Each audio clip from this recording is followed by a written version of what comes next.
Okay, we're going to start off. The detox pathways are the key. And this has to do with how your body is metabolizing things. Because, like, let's say that you eat a beautiful piece of broccoli and lettuce and carrots and onions, and they're sauteed perfectly, but you have bloating afterwards. Or what if you take vitamins and you got bloating afterwards? What if you have certain supplements? Okay, what that means is that your body isn't metabolizing or breaking down those nutrients. And so there's 4 pathways that your body utilizes aside from digestion that we have to look at. And we know that physical, chemical, and emotional stress will affect the function of digestion. It'll affect breathing. It'll affect everything. So we have to address the stressors. That's the key. But then when you look at breathing, sweating, bowel movements, and urination, that shows how the body is functioning. Now, what happens? Now, knowing that breathing, just take breathing, the first one. Okay, the nerve that supplies the diaphragm comes out of the neck. But also the diaphragm is here. Now, when you're breathing, that tummy is going out and in when you're breathing correctly. You're moving all of the organs. So that diaphragmatic breathing is essential for good gut function. But what happens if you have a sedentary lifestyle where you're not going to be breathing correctly? How is the body going to respond? Well, it could increase bowel function. So when somebody says, 2 to 3 bowel movements a day, I got like 5 or 6. And I'll say, well, is it really runny stools? Absolutely it is. Because that's the body trying to alkalinize. See, we have this very, very narrow pH, and pH is the acid base. Like when people say that alkaline water is really good, acidic is really bad. What do they really mean by that? And why should you drink alkaline water? If you eat more plants, it's more of an alkaline diet. If you eat more animals, it's more acidity. That used to be true before pesticides and before herbicides. Now, it has to be organic in both. But when you're breathing, you're breathing out an acid, carbon dioxide. So what kind of things happen if you have a dysfunction of respiration, perspiration, bowel movements, and urination?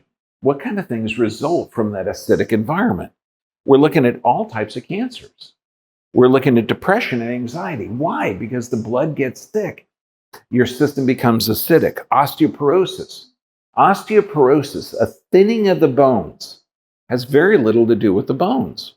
It has everything to do with the blood.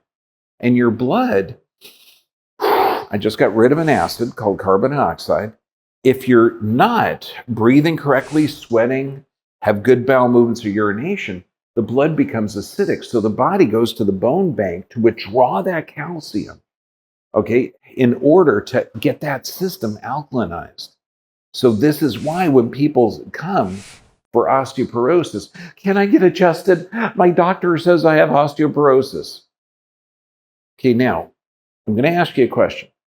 If you break a bone and 4 to 6 weeks later, it's brand new, how long does it take to correct osteoporosis? Say 4 to 6 weeks. Only 4 to 6 weeks to correct osteoporosis? That's true. Isn't that weird? But what do you have to look at? You're not going to do the bones, okay? You're going to look at the detox pathways. We're going to get that person that was misdiagnosed with osteoporosis to 2 to 3 bowel movements a day. Anyone with osteoporosis, what do you think they have? 1 bowel movement a day if they're lucky, or it's going to be runny stools. Why? Because either respiration, they're not exercising, they're not breathing correctly, they're not doing the 10 minutes of diaphragmatic breathing that we recommend. Urination, they may be dehydrated, the blood may be thick, and that's huge. This is why we check blood a couple of times a week, because every joint you have is fluid filled. And so if the blood is healthy, it gets in the joints and everything works right. Now, what's interesting, if you have a problem with bowel movement, urination, breathing, okay, and you're not sweating, sweat lodges have been common in every culture. And I'm talking Siberia, okay, where it's cold and snow, Swedish, which is where my relatives come from, sweat lodges, Native Americans. So there's always been hot saunas, steam baths. Why? Because it detoxes the body. It helps the system alkalinize.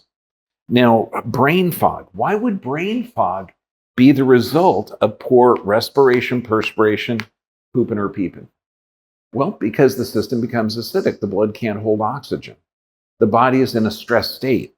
A stress state will decrease all of this stuff. And what does stress do? How does stress affect the brain?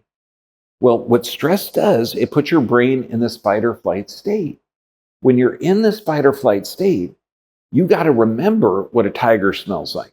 You got to remember what's dangerous. You don't have to remember what you had for dinner last night. So short-term memory is shut down. You may be, and this is when you see people in retirement communities, old folks' homes, and we shouldn't have those at all. People should have good functioning bodies and brains until you're ready to leave the planet. We shouldn't have assisted living centers. Okay, it's a defect of these functions. So when you have somebody that can remember what happened when they were 20 years old and they're 80 now, but they can't remember what they had for dinner last night, that means that their body is in a stress state. When we're looking at high blood pressure, if blood is healthy, it holds good oxygen. What happens? What does that blood pressure do? Blood pressure brings oxygen to the heart, to the lungs. So if the blood's efficient at doing its job, then blood pressure is going to balance. Everybody says type 2 diabetes is a blood toxicity. And multiple studies show if you change your diet and change your exercise, then type 2 diabetes goes away. All bowel disorders are from increased acidity. Why? Because the body that's one of the 4 pathways that you use to detox the system. Autoimmune conditions. If you're acidic, you can't build healthy cells. You're in that chronic chemically stressed state. Every one of these, it will eventually affect the physical, but it's going to be affecting the chemical. Joint destruction. Why? If you have a problem with bowel movements, like one bowel movement a day, urination might be light or clear. You're not respiring. You're not exercising. Why? Because your joints hurt. And you're not perspiring. Why? Because your joints hurt. Well, if you get your blood healthy, all of the joints will work better. This is why when these functions aren't working correctly, you may be more thirsty. This is why we suggest juicing and blending. But it's also why we'll tell people, if you're drinking the juice and you're getting bloated from it, and what juices do we recommend? Apples to clean the kidneys, carrots to clean the lungs, beets to clean the liver. We have an incredibly cute camera person. Wait, I'm sorry. Celery is good for minerals. I get distracted really easy. So if you have trouble metabolizing that, the greatest doctor in the world is inside of you. Anyone that has one bowel movement a day or every other day is in a stress state. Anybody that has dark colored urine or the urine isn't flowing correctly or they have a urine problem, these are massive alarms to tell you that the physiology isn't correct. A lot of people, they won't be able to perspire when they're working out, which is odd, but that's also a sign of poor health. And breathing, when we teach diaphragmatic breathing, which is weird because your husband did it right. I've never had anyone that I pull out of the crowd to demonstrate diaphragmatic breathing that did it correctly, and I've been doing this for almost 30 years, except for your husband. I mean, he's not weird, he's cool. But when you're breathing like that, and I'll tell people just 10 breaths, and they'll do 3 or 4, and they'll start to get dizzy because they're not used to that oxygen. But that's why the breathing is so important. Perspiring, bowel movements, urination. Does that make sense? Okay, now, any questions? We talk about poor sleep is a chemical stressor. And what happens a lot of times, particularly if you've been in a state of chronic stress, you're not good at sleeping. It's weird that sleep would be considered a skill. So when you're sleeping, this is when your body goes through that oxidative metabolic process where you're breaking down and building cells. And that occurs at nighttime. But if you can't metabolize or there is a chronic stressor, it means either the sleep pattern's incorrect, you're not breaking down the nutrients from some type of physical, chemical, or emotional stress. And if you're not breaking them down, then the blood can become thick. And since all the joints need movement and need fluid to get in there, that's where the stiffness comes from. And so what I'd first do, think of this, if we walk in this room and the lights are off, are you going to hire a contractor to change the light bulbs, or are you going to check the light switch? You're going to check to see if the switch is on. So we have to look at the basic. So if you're waking up tired, it means you're probably not sleeping good. Okay, so then I would ask, the sleep restriction therapy, are you journaling before bed? Are you reading before bed? Is the environment you're sleeping in totally, totally dark? Do you have the white noise on more than 3 feet away? And have you done the 21-day reset of the cycle of that circadian rhythms? You know what people will say? Yeah, every bit of that. I'm doing it all the time. Okay, and it's like, dude, it's okay, mellow. We're going to just talk here. But people are scared because they've been hurt for so long. So if you're doing all of those aspects and you're still sore in the morning, then it means you might not be metabolizing the nutrients. So the liver may not be breaking down everything. And the liver is also called the emotion organ, the stress organ. So if the blood's thick, it can't get to the joints. If the poor sleep patterns means that the muscles on either side of the spine are increased in tone. So anytime you move, it's going to be stiff.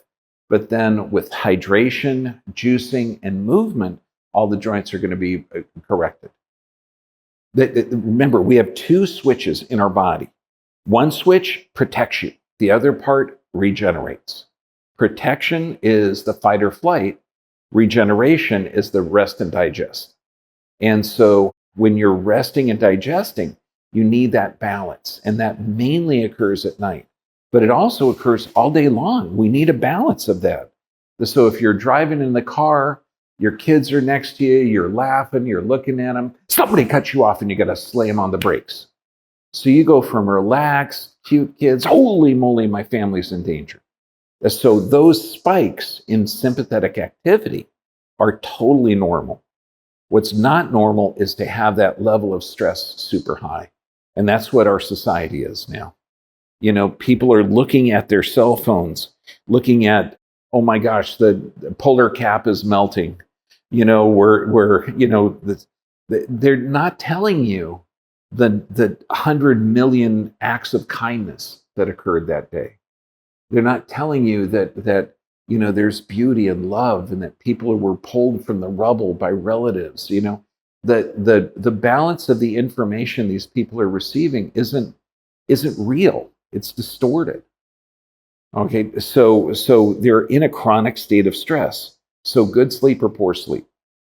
So when I'm talking to someone and they have a chronic illness or disease, you tell me, good sleep or poor sleep?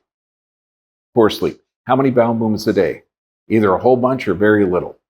Okay, are they getting a chance to exercise or deep breathe? No. So that's why, to regenerate the body and to gauge the physiology of how the body is functioning, this is the key. And then there's only 3 things that affect it. I don't think I've ever told you this. Physical, chemical, and emotional. I see, guys can't even say emotions.